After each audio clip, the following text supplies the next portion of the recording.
तर जय महाराष्ट्र मित्रांनो, तुम्ही बघत असाल की मी काय करतोय, तर जगा पातळीच्या बिझनेसची चर्चा तर सर्वच करतात, पण आपण दाखवतो आपल्या पेजेसवर ते बिझनेस ज्यांनी आपल्यासारख्याच लोकांनी एखादा बिझनेस सुरू केलेला असतो, त्याला त्यांच्या जिल्ह्यामध्ये, तालुक्यामध्ये किंवा महाराष्ट्र लेवलवर तो बिझनेस पोहोचवलेला असतो। आज आपण आलोय छत्रपती संभाजीनगर मध्ये ऑस्कर यूव्ही डिजिटल बोर्ड्स यांना भेट देण्यासाठी, ज्यांची सुरुवात आशिष बोबडे सरांनी केली होती। तर त्यांना विचारूया कसं चालू आहे त्यांचा बिझनेस, काय आहे त्यांचे बिझनेसचे प्लॅन, पुढच्या 5 वर्षांमध्ये कसं करणार आहे त्यांच्या बिझनेसला ते एक्सपांड, आणि सोबतच काय आहे त्यांची स्ट्रगल, कशी आहे स्टोरी। तर आपण जे दाखवतो ते फक्त मोटिवेशन नाही तर फॅक्ट असतो। तर व्हिडिओला लाईक करा, चॅनलला सबस्क्राईब करा आणि शेअर करा तुमच्या मित्रांना, जर त्यांना पण बिझनेस समजून घ्यायचा आहे। तर भेटूया आणि विचारूया त्यांना खूप सारे क्वेश्चन्स।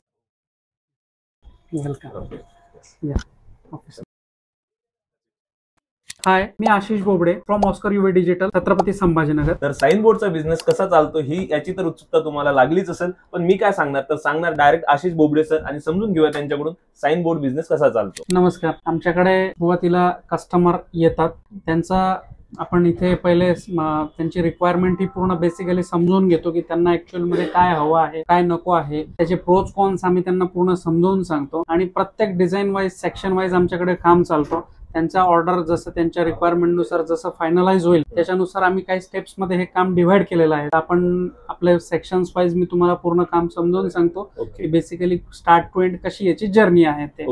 हा आमचा डिझाईन सेक्शन आहे। आता आपल्याकडे कस्टमर बसलेले आहेत, तर आपण इथे त्यांची काय रिक्वायरमेंट आहे की आपण इथे प्रत्यक्षात पहिले यांना डिझाईन सेक्शन मध्ये पूर्ण दाखवून देतो की कशा पद्धतीचं काम चालू आहे, काय चालू आहे, हे इथे पूर्ण आपण एक फायनल त्यांना व्ह्यू देतो आणि त्यानंतर इथलं फायनल झाल्यानंतर आपण प्रोडक्शनला जातो। आता साधारण कस्टमरचे डिझाईन तयार होऊन येतात तुम्हाला की आता काही कसं आहे, आपण आपला B2B म्हणजे होलसेल पण आपण करतो, तर ज्यांचं B2B असतं त्यांचं आपल्याकडे मेल्स फॉरवर्ड होऊन येतात, फाईल्स रेडी येतात, पण जे एंड कस्टमर्स असतात त्यांना पण आपण एकदम वाजवी दरामध्ये आपलं पूर्ण काम करून देतो, तर त्यांच्या डिझाईन्स आपण इथे पूर्ण बनवतो। साधारण कुठला सॉफ्टवेअर वापरला जातो डिझाईन बनवण्यासाठी? डिझाईन मध्ये बनवण्यासाठी आपल्याकडे सर्वात लेटेस्ट 2025 कोरल ड्रॉचा सॉफ्टवेअर आहे आपल्याकडे, आणि आपण तो सध्या तरी यूज करतो आहे।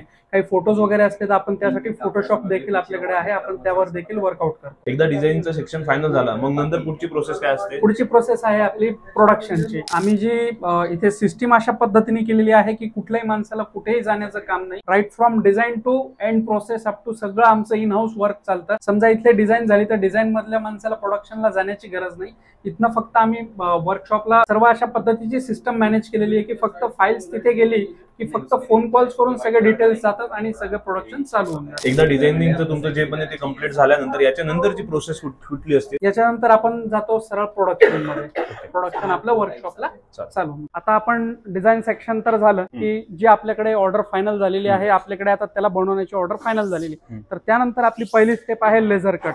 जो आपण डिझाईनला फायनल केलाय त्याच्यासाठी आपल्याला पहिले कटिंग सांगावी लागते, तर आपण पहिले लेझर कट मशीन विषयी जाणून घेऊ। ही लेझर कटिंग मशीन आहे का? हे लेझर कटिंग मशीन, आणि ही सगळ्यात अपग्रेडेड मशीन आपल्याकडे आत्ताच्या क्षणाला आहे।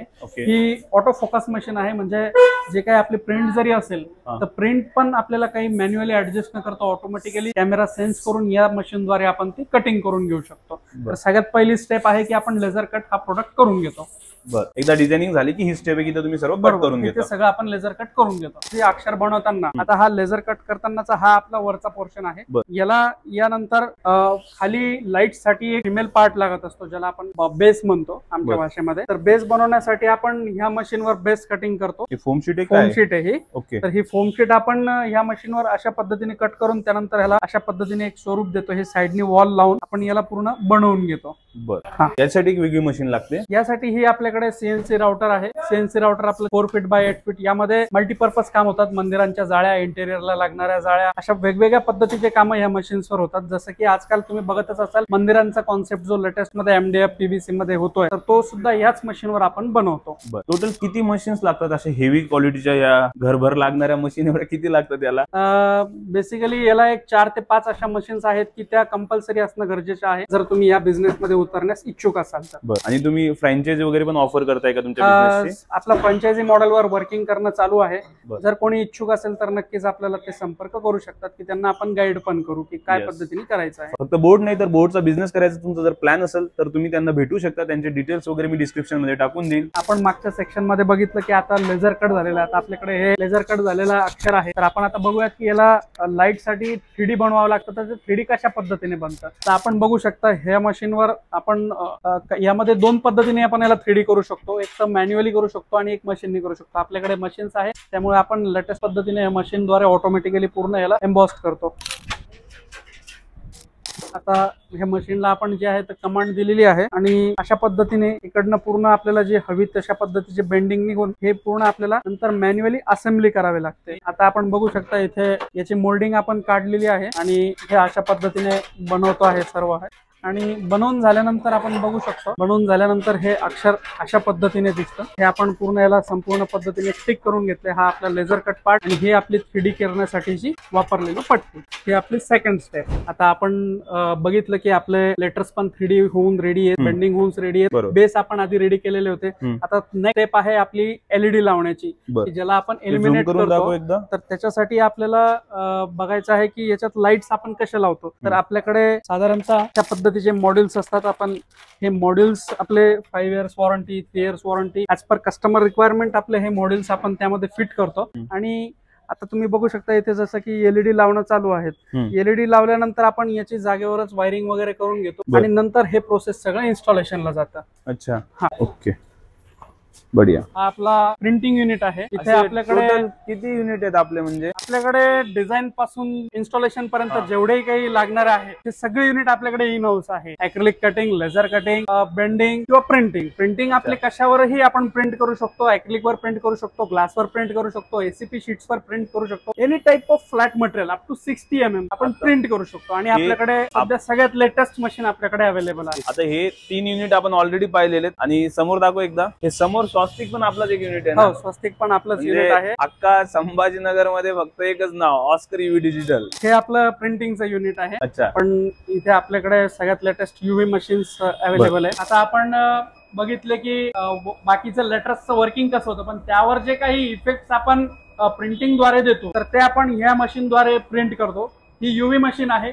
सगळ्यात लेटेस्ट मशीन आपली आहे. आपण बघितलं जनरली फ्लेक्स मशीन मध्ये काय आहे की फ्लेक्स हा सुकू देण्यासाठी वेळ आपल्याला द्यावा लागतो, फॅन्स वगैरे त्याला असतात. ही मशीन फुल्ली ऑटोमॅटिक आहे, यामध्ये काही नाही. आता जसं की बघताय तुम्ही की प्रिंट चालू आहे, पण ही इमिडिएटली सोक होऊन जाणार आणि ही स्क्रॅच प्रूफ असणार आहे. याची लाईफ एक्सटेरियरला 5 इयर्स आहे आणि इंटेरियर म्हटलं तर त्याहून अधिक ती आपल्याला टिकणार आहे. तर या मशीनवर आता सध्या प्रिंटिंग चालू आहे, आपण बघू शकता. आता हा जस्ट आपला पूर्ण आपण जेवढी प्रोसेस समजून घेतली त्यानुसार जस्ट आपला हा बोर्ड एक बनून रेडी आहे, जो आपला हा इल्युमिनेटेड मध्ये पण आहे आणि पूर्ण लेटर्स 3D आहे. या बोर्डची आपली वॉरंटी आहे 3 इयर्स. ACP पॅनल्सची वॉरंटी आहे 8 इयर्स. म्हणजे आपण कमीत कमी रेट मध्ये जास्तीत जास्त क्वालिटी पण आणि ॲश्युरन्स आपण कस्टमरला देण्याचा प्रयत्न करतोय. आणि ह्या बोर्डला आपण 1 इयर फ्री सर्व्हिस पण देणार आहोत. ओके, मग कशा आहात तुम्ही आता? खूप इच्छुक होतो खूप दिवसांपासून, काहीतरी बाबा आपलं पण काहीतरी परिचय असायला हवा आणि आज तुम्ही आमच्याकडे आला, आम्हाला फार आनंद वाटला. अरे धन्यवाद. व्हिडिओज वगैरे बघता आमचे तुम्ही? हो, व्हिडिओज तुमचे सगळे बघतो, सगळे तुमचे पेजेस सगळे फॉलो केलेले आहेत. अच्छा, हा, बर. आता काही होतं का असं की रात्री झोपेत पण तुम्हाला असं बिझनेसच्या गोष्टी चालू आहे किंवा तुम्ही जेवण करताय आणि तुम्हाला कोणतरी बोलतंय आणि तुमचं लक्ष दुसरीकडे आहे, असं काही होतं? भरपूर वेळा होतं असं. मला घरचे म्हणतात पण की आम्ही तुला काहीतरी बोलतोय आणि तू काहीतरी आम्हाला रिप्लाय देत नाही, काय कसला विचार करतोय. पण कंटिन्युअसली माइंड मध्ये हाच विचार असतो की आज आपण ज्या लेवलला आहे त्या लेवलपेक्षा अधिकतम आपण बेटर काय करू शकतो, अजून कशा पद्धतीने आपला बिझनेस एक्सपान्शन करू शकतो. कारण आज जरी आपण एका लेवलला असलो, समाधान पण मानायला हवं, पण यापेक्षाही आपण अजून काय की अजून बेटर सर्व्हिस आपण कस्टमरला देऊ शकतो आणि ती पण कमीत कमी किमतीमध्ये. तर त्याच्यासाठी कंटिन्यू माइंड मध्ये काही ना काही चालूच असतं. आणि त्यामुळे मग कधी कधी घरच्यांना पण असं वाटतं की हा म्हणजे असा कामातच विचार करत असतो. आणि झोपेमध्ये म्हटलं तर झोपेमध्ये असं होतं की कधी कधी इव्हन कस्टमरच्या ऑर्डर द्यायच्या बाकी असतात, तर झोपेमध्ये असं 1-2 वेळा सीन झाला की मी रात्री कस्टमरला म्हणजे झोपेत ओरडतोय की हा मी देतो तुम्हाला, हा मी देतो तुम्हाला, असं पण आमच्यासोबत झालंय. मग त्यावेळेस हिने उठवलं की काय झालं काय नाही. पण मग तो रात्री तो झोपेत विचार आपण तो विचार करता करता झोपल्यामुळे तो आपल्या माइंड मध्ये तसाच राहतो. म्हणजे एवढी ती कामाची एक हे झालेली आहे. बऱ्याच लोकांना जेव्हा भेटलो ना तर एक आन्सर असं येतो, जे बेस्ट आयडियाज आहेत ना, एकतर ते त्यांना झोपेत, आंघोळ करताना, अशा काही वेळेस येतं की ज्यावेळेस ते विचार करतात त्यावेळेस आयडियाज येत नाही, जेवण करताना वगैरे. बरोबर. तुम्ही घाबरून जात असेल रात्री हे ओरडतात वगैरे? जर नाही घाबरत वगैरे नाही, ते मला उठवतात की तुम्ही पण रात्री तसं काही करतात तुमचे? बर. आता बघा, बिझनेस जेव्हा चालतो त्याचे स्टार्टिंगला स्ट्रगल असतो आणि सर्वांनाच तो करावा लागतो. एक बिझनेस चांगला रन झाल्यानंतर तुम्ही मेंटली पण ग्रो करता, फायनान्शियली पण ग्रो करता, तुमचं व्हॅल्यू लोक वाढवून घेतात वगैरे. बरोबर. इन अ पर्सन तुम्ही स्वतःला कसं ग्रो केलं, फायनान्शियल वगैरे तर आहेच, ऍज अ पर्सन तुम्ही स्वतःमध्ये काय पॉझिटिव्ह चेंजेस बघितले बिझनेस म्हणून? पॉझिटिव्ह चेंजेस म्हणजे मला पहिले, कारण माझ्या कोणी फॅमिली बॅकग्राऊंड कुठलाही बिझनेस रिलेटेड नव्हता. बरं. मला सुरुवातीला सगळ्यांनी सांगितलं की तू आपल्यासारखा माणूस बिझनेस नाही करू शकत, पण मी त्यांना सगळं विरोध करून मी बिझनेस स्वीकारला. कारण माझं एक ध्येय होतं, म्हटलं बसला तर 6 नाही तर आउट, म्हणून मी ठरवलं की बिझनेसच करायचा. पण बिझनेस करताना मला खूप काही अडचणी आल्या, की जसं म्हणजे काही लोकांचे स्वभाव ओळखणं फार गरजेचं असतं, की समोरच्याची रिक्वायरमेंट समजून घेणं फार गरजेचं असतं. तर याच्यामध्ये माझा असा ग्रो झाला की आज मला कुठल्याही पद्धतीचा व्यक्ती जरी माझ्याकडे आला तर त्यांची काय रिक्वायरमेंट आहे, त्यांना आपण काय द्यायला हवं, काय नको त्यांना सांगायला, हे म्हणजे मला आता तेवढा स्टडी झाला. आणि ह्या बिझनेसमुळे मला माझी सहनशक्ती मी फार वाढवून घेतली. कारण बिझनेस करताना फार हा त्रास होत असतो आणि त्याच्यासाठी पेशन्स असणं फार गरजेचं आहे. म्हणून मी आजकाल मला खूप लोक म्हणतात की आम्ही असं खूप रागाने तुमच्याकडे आलो होतो की तुम्ही आमचं काम केलेलं नाही वगैरे. मग त्यावेळेस ते मला ज्यावेळेस बघतात तर ते म्हणतात सर तुम्हाला बघितलं आणि आमचा राग एकदम शमून गेला. तर मी त्यांना हेच सांगतो बाबा प्रेमाने ज्या गोष्टी, अनुभवाची जादू आहे. हा, तर म्हणजे मला याला खूप प्रदीर्घ काळ गेला, पण ही गोष्ट मी सगळ्यात म्हणजे माझ्या आयुष्यातली पहिली अशी गोष्ट आहे की मी ती फार इम्प्रूव्हमेंट केली आणि याच्यावरच मी अजूनही चालू आहे सगळं. तर तुम्ही हा बिझनेस सुरू करायच्या पहिले काय करायचे? मी या बिझनेसमध्ये येण्यापूर्वी जस्ट एंडो जर्मन मध्ये मी ME करून तिथून कॅम्पसमधून रुचा इंजिनिअरिंगला लागलो होतो. आणि रुचा इंजिनिअरिंगला मी 2 ते 3 महिन्यांचा एक्सपिरियन्स घेऊन एका छोट्या वर्कशॉपमध्ये लागलो होतो, पार्थ टूलिंग प्रायव्हेट लिमिटेड म्हणून. तिथेही मला भरपूर काही शिकायला मिळालं. त्या सरांनी मला त्या बाबतीत भरपूर सपोर्ट केला तिथे. आणि मग तुमचं रोल काय होतं? मी तिथे CNC सेक्शन्सला लागणारे जे प्रोग्रामिंग वगैरे असतात तर ते मी तिथे हँडल करायचो. आणि तिथल्या वर्कर्स लोकांना मला ते प्रोग्राम्स त्यांना लागणारं रिक्वायरमेंट्स फुलफिल करावं लागायचं. मग त्याच वेळेस ही आयडिया होती या बिझनेसची? हा, त्यावेळेस म्हणजे तिथे फक्त आम्ही MS वगैरे वर्कआउट करायचो. मग असा कॉन्सेप्ट होता की बाबा आपण त्याच पद्धतीची एक छोटीशी मशीन घेऊन आपण पण काहीतरी इनिशिएट करावं. म्हणून मग आम्ही ठरवलं की बाबा आपण पण काहीतरी कुठेतरी स्टार्ट करू, तर छोट्यापासून सुरुवात करू. म्हणून आम्ही या बिझनेसमध्ये. कधी सुरू झाला हा बिझनेस साधारण? हा बिझनेस साधारणतः 2017 डिसेंबर मध्ये चालू झाला. डिसेंबर एंड मध्ये मी याच्यात इनिशिएट केलं. पण त्याआधीच मी म्हणजे विदाऊट मशीन्स काही ऑर्डर घ्यायला चालू झाल्या होत्या माझ्या, आणि मी त्या बाहेरून करून घ्यायचो. मशीन्स ऑर्डर घ्यायचो म्हणजे विदाऊट मशीन्स म्हणजे कसं की माझ्याकडे त्यावेळेस मशीन्स नव्हत्या, पण ह्या मला त्याच्यात घुसायचं होतं. मग एकदम मशीन घेण्यापेक्षा आपण आधी त्यातला अनुभव घेऊयात की कशा पद्धतीने ऑर्डर घेतल्या जाईल, त्यात खरंच आपल्याला लॉस होतोय प्रॉफिट होतोय हे आपल्याला लक्षात यायला पाहिजे.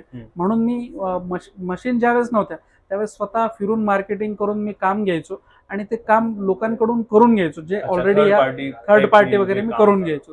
बरोबर. आता या बिझनेसला तुम्ही असं कधी डोक्यात आलं की नाही आता मला असं एक युनिट टाकायचंच, आणि सर्व जुळून कसं आलं? जुळून येण्यासाठी माझ्या सगळ्या मित्र परिवाराचा, आई वडिलांचा आणि माझ्या काकांचा थोडासा याच्यामध्ये सगळ्यांचा हातभार आहे. ह्या लोकांनी मला सांगितलं की आम्ही तुझ्या पाठीशी आणि तू बिझनेस स्टार्ट कर, काही अडचण नाही. मला असं ज्यावेळेस कॉन्फिडंट आला की हा मी आता हे करू शकतो, मला हे लक्षात आलंय की याच्यामध्ये कशा पद्धतीने बिझनेस करायचा, कशा पद्धतीने ऑर्डर घ्यायचे आणि कशा पद्धतीने ते डिलिव्हर्ड करायचे. तर ज्यावेळेस पण मी बिझनेस स्टार्ट करण्यापूर्वी एक सर्वे केला की मार्केटला कुठल्या पद्धतीची कमतरता आहे. तर 2017 साली लेझर मशीन सगळ्यांकडे एक small scale size laser machine होती, आणि त्यावेळेस मी असं डिसिजन घेतलं की आपल्याला घ्यायची तर एक मोठीच घ्यायची, मोठी जेप घ्यायची आणि ऍक्रिलिक कटिंग साठी जी लागते मशीन, तर ती मी सगळ्यात top end model 4 feet by 8 फीटचा मॉडेल सगळ्यात पहिल्या औरंगाबादला मी घेऊन आलो. स्टार्टिंगला तुमची इन्व्हेस्टमेंट किती राहिली या बिझनेसची? स्टार्टिंगला आता इन्व्हेस्टमेंट म्हटले तर इन्व्हेस्टमेंट तर जास्त होती, पण त्यावेळेस फायनान्शियली मी एवढा स्ट्रॉंग नव्हतो. तर मी तसं मशीनवाल्यांसोबतही डील केलं की सर, मी त्यांना माझी सत्यस्थिती सांगितली आणि त्यांना पण ती जेन्युइनली पटली की नाही ठीक आहे मुलगा करतोय. तर त्यांनी मला सांगितलं की तुझा बजेट नाही तर तू छोटी मशीन घे, कारण इव्हन त्यांच्या लाईफ मधली पण ती फर्स्ट टाइम एवढी मोठी मशीन बनवणार होते, ते पण फक्त आपल्यासाठी. तर मग त्याच्यासाठी ते मला कन्व्हिन्स करत होते, पण मी म्हटलं सर बघा तुमच्याकडून होत असेल तर हो म्हणा, नाहीतर मग आपण स्किप करूयात, मी दुसरा वेंडर शोधतो. पण त्यांनी मला त्यावेळेस प्रोत्साहन दिलं, त्यावेळेस त्यांनी पण मशीन बनवायला घेतलं आणि अशा पद्धतीने मी तिथून स्टार्ट झालो. इव्हन त्याच्यानंतर मी ज्यावेळेस दुसरी मशीन घेतली त्यांना मी पेमेंट देण्यासाठी थोडा लेट होत होतो, तर मी त्यांना फोन करून कळवलं की सर म्हटलं तुमचा पेमेंट देण्यासाठी मला थोडासा वेळ लागेल. तर त्यांनी मला सांगितलं, या गुजराती माणूस होता जो सपोर्ट करणार आहे, तर त्यांनी मला सांगितलं की आशीष मैं तेरा पूरा दिल देख चुका हूँ, तो तू बिजनेस करना बोले यार, मैं सपोर्ट करना हूं ना बोले, मैं तेरे को पैसे के लिए फोन करता हूँ क्या बोले, कभी मैंने आज तक तेरे को पैसे के लिए फोन लगाया ही नाही. तर त्या माणसांनी पण मला त्यावेळेस म्हणजे ते म्हणतात सगळे गुणसूत्र जुळून यावे लागतात, तर ह्या सगळे लोक माझ्या पाठीशी उभे राहिले. म्हणजे तो मला म्हणू शकला असता की नाही सर पैसे नहीं दिया तो मैं आपका मटेरियल रोक दूंगा, पण त्यांनी तसं न करता मला रिस्पॉन्स दिला की सर आप बिझनेस करो, आप पैसों का चिंता मत करो. म्हणजे त्यांनी जो भरोसा दाखवला, तर ते त्यांनी मला कसं ओळखलं हे मी नाही सांगू शकणार. आणि दुसरं एक सांगायचं, मी एक ज्वेलर्सची ऑर्डर घेतली होती, त्यावेळेस मी सगळं स्वतः म्हणजे स्काफ फोल्डिंगवर उभं राहून मी सगळं स्वतः फिटिंग करायचो, वडिलांना मदतीला घ्यायचो. तर त्यांनी माझ्या वडिलांना फक्त एकच सांगितलं होतं की तुमचा मुलगा आज जरी हे काम करतोय प्रत्यक्ष, पण एक दिवस असं येईल की हा कोणाचे फोन उचलणार नाही आणि छोटा काम हा घेणार नाही. तर त्यावेळेस वडिलांनी त्यांना फक्त शॉर्टकट मध्ये एवढंच म्हटलं, तुमच्या तोंडात साखर पडो म्हणे, तुमच्या तोंडामध्ये, की तुम्ही मला आशीर्वाद देतात, ते मला मिळो का नाही मिळो, पण आज तो एवढं करतोय तरी मी त्याच्यावर आनंदित आहे.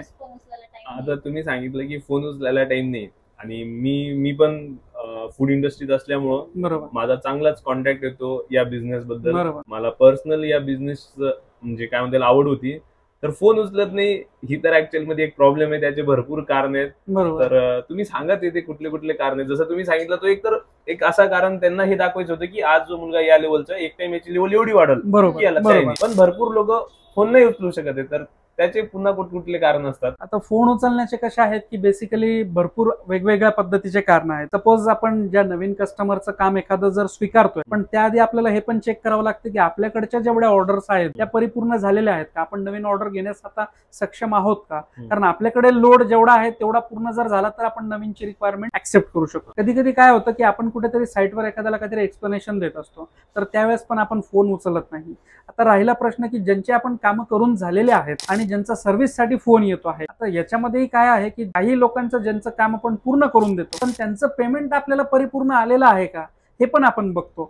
मग त्यांचं पेमेंट जर आलेलं नसेल आणि आपला माणूस जर त्यांना वारंवार पेमेंट मागूनही ते देत नसेल, तर आपण पण त्यांना त्या पद्धतीनेच रिस्पॉन्स देतो की आपण पण त्यांचा फोन उचलत नाही. तर आता कसं असतं की आपण आपली बाजू सांगतो तशी तो त्याची बाजू सांगत नाही की बाबा तो माझा फोन का उचलत नाही. तर हे त्याच्या मागचं कारण आहे. तो हे कधीच सांगत नाही की मी म्हणजे त्यांचे पूर्ण पैसे दिलेले नाहीयेत म्हणून मला सर्व्हिस भेटत नाहीये, हे ते कधीच एक्सप्लेनेशन करून सांगत नाही. या इंडस्ट्रीत मी जी गोष्ट बघितली की बऱ्याच वेळेस लोक ऍज अ एक कस्टमर मिळवण्यासाठी त्याला रेट तोड वगैरे करतात. बरोबर. क्वालिटीचं मटेरियल दिलं जात नाही, आणि समजा फॉर एक्झाम्पल तुम्ही 25,000 जो बोर्ड बनवताय तो एखादा माणूस 20,000 बनवून देत असेल, पण त्या कस्टमरला तेवढा नॉलेज नसतो की हा 20,000 खरंच जस्टिफाय करतो का. त्याला असं वाटतं 20,000 पण मी खूप दिलेत, आणि मग तो त्याचा बोर्ड बनवतो, पण 3-4 दिवसांनी जर तो बोर्ड बंद पडतो महिनाभराने, तर त्या दुकानदाराला असं वाटतं अरे मार्केटमध्ये 30,000 भेटलं असतं, मी तर 20,000 करून दिला, आता पुन्हा काय रिपेअर करून देऊ. पण याला असं वाटतं मी तर 20,000 दिले. हा जो गॅप आहे ना, कारण ही आपली रोजची फील्ड नाहीये, प्रिंटिंग वगैरे नाही कळत याला किती खर्च लागतो वगैरे. मग तो एखादा कस्टमर मिळवण्यासाठी तो थोडंफार जो त्याचं क्वालिटी कॉम्प्रोमाइज वगैरे सगळं करतो, आणि त्याच्यामुळे नंतर भांडणं वगैरे हे जे क्लायंट आणि कस्टमर हा जो प्रॉब्लेम येतो, तर ते पहिल्यांदाच क्लिअर करणं फार गरजेचं आहे. तर दादा आपला हा बिझनेस किती इन्व्हेस्टमेंट मध्ये सुरू झाला होता? ऍट दी स्टार्ट माझा हा business 5 to 10 lakhs in between start झाला होता.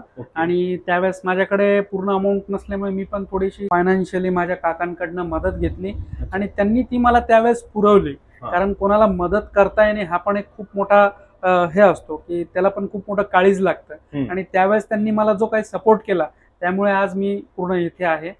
आणि 5-5.5 लाख हा जो व्यवसाय सुरू झालेला आहे याचा वर्षाचा टर्नओव्हर किती आहे आज? मला या बिझनेस मधून म्हणजे मी त्यावेळेस जी इन्व्हेस्टमेंट केली होती त्यावेळेस मी खरंच एवढा विचार केला नव्हता, पण आज माझा बिझनेस 1.5 CR पर्यंत माझा पोहोचलेला आहे.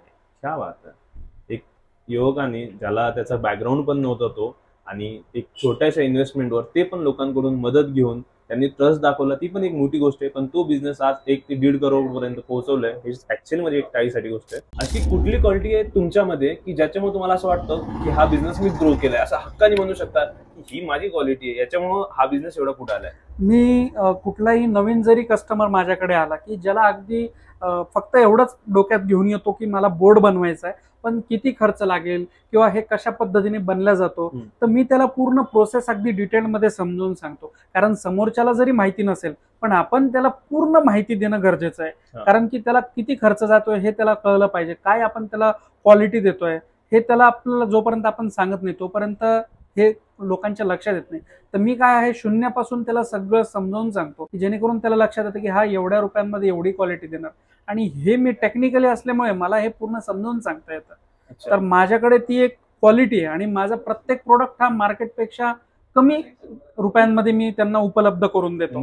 आणि 100% क्वालिटी अश्युअर्ड आहे.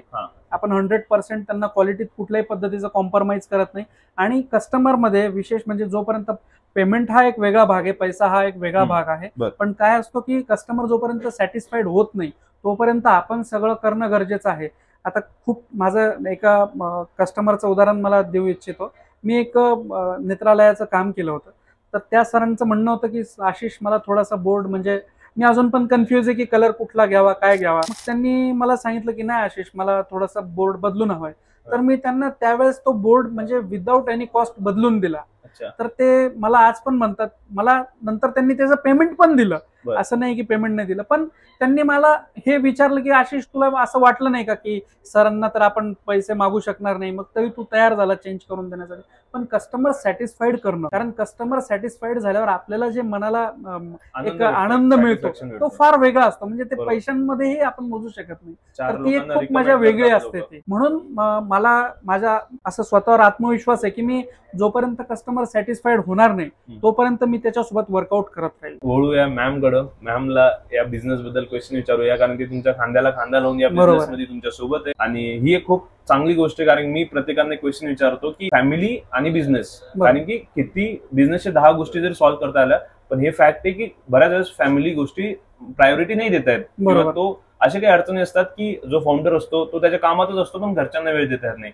तुम्ही एक सोल्युशन म्हणा किंवा तुमची स्ट्रॅटेजी जे पण आहे की त्यांनी तुम्ही तुमच्या वाईफला सोबत घेऊन आज बिझनेस करताय. तर एक क्वेश्चन मॅम तुमच्यासाठी की एखादा बिझनेस जेव्हा वाढतो तर त्याला फॅमिलीचा पण तेवढा सपोर्ट लागतो, आणि तुम्ही या बिझनेसमध्ये ऍक्टिव्हली प्रेझेंट असल्यामुळे तुम्हाला काय वाटतं की हा बिझनेसमध्ये फॅमिली सपोर्टचा किती मोठा रोल असतो? 2 हातांनी बिझनेस करण्यापेक्षा 4 हातांनी जर बिझनेस केला तर त्यात जास्त सक्सेस येईल आपल्याला, आणि युनिटी ही पॉवर असते. म्हणून मग मी ह्या बिझनेस मध्ये एंटर व्हायला. आता मार्केटमध्ये खूप सारे बिझनेस आहे, right from food industry, cloth industry, प्लायवूडचं, इलेक्ट्रॉनिक्सचं, पण तुम्हाला काय वाटतं साइन बोर्डचा बिझनेस हा बेस्ट कसं काय? आता बिझनेस तर भरपूर सध्या ग्रोविंग होतात. आफ्टर कोरोना तर बिझनेसला भरपूर काही चालना मिळत गेल्या, कारण खूप लोकांचे जॉब्स गेले म्हणून प्रत्येक माणूस हा बिझनेसकडे डायव्हर्ट झाला. पण प्रत्येक जण बिझनेसला ज्यावेळेस डायव्हर्ट होतो तो त्या गोष्टींना त्यांच्या कसं आपण एक प्रूफ करायचं की बाबा माझा बिझनेस बेस्ट आहे. आणि त्याच्यासाठी मला असं वाटलं की बाबा कुठेतरी एक त्याच्यामधले सगळ्यांना लागणारी कॉमन गोष्ट म्हणजे बोर्ड्स. आणि यासाठी म्हणून मी, कारण कसं असतो की माणसाचा बोर्ड म्हणजे हे एक जीव असतो, त्याच्यावर त्याचा तो कस्टमर बेस ठरत असतो की तो कशा पद्धतीने त्याच्या कस्टमरला अट्रॅक्ट करतो.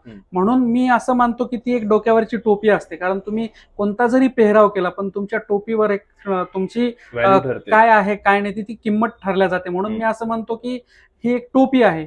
आणि म्हणून मला असं मी डिसिजन घेतला की बाबा हाच बिझनेस आपल्याला करायचा आहे, आणि त्याच बिझनेसला धरून मी हे इनिशिएट झालो. आता तुमच्या बिझनेसवरून मला एक गोष्ट तर कळाली की तुमच्या बिझनेस वाढवण्यामध्ये तुमच्या वाईफचा पण रोल आहे चांगला. आणि कुठलाही बिझनेस जो मोठा होतो त्याच्यासाठी एक टीम पाहिजे असते, स्टाफ पाहिजे जे तुमच्यासोबत लॉयल पण असतील, तुम्हाला टाइम पण देतील, आणि सगळ्यात महत्वाचं म्हणजे तुमच्या विजन सोबत ते मॅच करतील. तर तुम्ही कसं बघता स्टाफ हँडलिंगला, ज्याच्याकडून अनेक जे बिझनेसमॅन जे स्ट्रगल करतात त्यांच्या स्टाफ मॅनेजसाठी, आणि ऑलरेडी हा आपल्या छत्रपती संभाजीनगरमध्ये खूप मोठ्या लेवलवर गेलेला हा जो बिझनेस आहे, तर ते स्टाफ कसं मॅनेज करतात? तुम्ही स्टाफ म्हणताय पण मी माझ्या स्टाफला कधी स्टाफ मानतच नाही, कारण मी माझ्या ह्या बिझनेसला म्हणजे घरच्यापेक्षाही जास्त वेळ मी माझ्या ह्या बिझनेसला देतो, आणि माझे माणसं त्यावेळेस माझ्या सोबतच असतात. म्हणून तो स्टाफ म्हणून मी ॲज अ कधी ट्रीट करतच नाही. मी त्यांना ॲज अ माझा फॅमिली मेंबर म्हणून ट्रीट करतो. आणि मी त्यांना माझे विजन सर्व समजावून सांगितलेले आहेत की आपण as a unity, as a team म्हणून जर आपण हे सगळं वर्कआउट केलं तरच आपण एका जे आपलं ध्येय प्राप्ती आहे ते ध्येयापर्यंत आपण पोहोचू शकू. ॲज अ फाउंडरला आपल्या पुढे नेहमी आपल्या टीमला ठेवावं लागतं. बरोबर. जेवण चालू आहे, पहिले तुम्ही जेवण करून घ्या, मग मी करतो. काही कुठली प्रायोरिटी आहे तर त्यांना, तेव्हा जाऊन ते आपलं विजन मॅच बरोबर, करतात. कारण बरोबर. की सॅलरी वगैरे तर ते तर आहेच, ते तर तुम्हाला बरोबर. देणंच आहे. बट जर तुम्हाला लॉंग टर्म टिकून ठेवायचे तर तुम्हाला एक अटॅचमेंट त्यांच्यासोबत डेव्हलप करावं लागेल. आणि मी खरंच सांगतो, म्हणजे व्हिडिओमध्ये तुम्हाला जाणवलं पण असेल की मागच्या 20 to 30 डेज पासून त्यांचं हॉस्पिटलचं हे चालू आहे. सध्या पण ते त्या परिस्थितीमध्ये नव्हते, पण आमचा 2दा रिशेड्यूल झाला आणि आज आम्ही ठरवलं की आज आपण शूट करूनच घेऊ. आपली कारकिर्दी अशी की लोकांचं पायाकडे लक्ष नाही जाणार, तर त्यांच्या टोपीकडे म्हणजेच क्राऊनकडे म्हणजेच बोर्डकडे यांच्याकडे लक्ष जाईल. एक गोष्ट, एक अशी समस्या जी पूर्ण बिझनेस इंडस्ट्रीमध्ये तुम्हाला जाणवली की यार खूपच त्रासदायक होती. पुढच्या 5 वर्षामध्ये तुमचा काय प्लॅन आहे या बिझनेससाठी? मी पुढच्या 5 वर्षात माझ्या बिझनेसला असं बघतोय की अजून आपण आज जी कॉस्ट देतोय त्या कॉस्ट कटिंग करून आपण अजून यापेक्षा काय बेटर सर्व्हिस देऊ शकतो, किंवा जे आता औरंगाबादमध्ये अवेलेबल नाहीये आणि आपण ते लेटेस्ट मध्ये, म्हणजे माझं असं म्हणणं आहे की आज आपण पण आपली कंपनी सॅमसंग टाईप कशी करू शकतो. कारण सॅमसंग जर आपण बघितलं तर डेली त्यांचा एक न्यू प्रोडक्ट लॉन्च होत असतो आणि आपल्याला असा पस्तावा होतो की बाबा आपण सॅमसंग मोबाईल का नाही घेतला.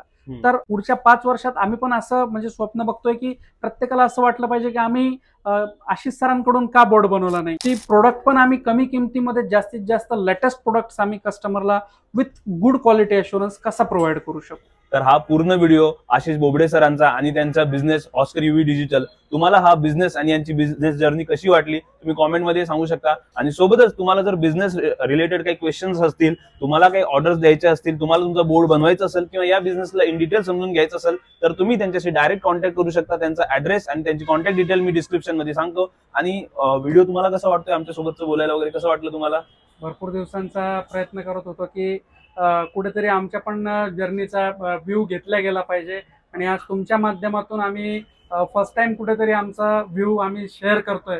तर फार चांगलं वाटलं मला. मी तुमच्या मनापासून धन्यवाद मानतो की तुम्ही आमच्या जर्नीची पूर्ण एक दक्षता घेतली आणि लोकांपर्यंत पोहोचवण्यात मदत करत आम्हाला.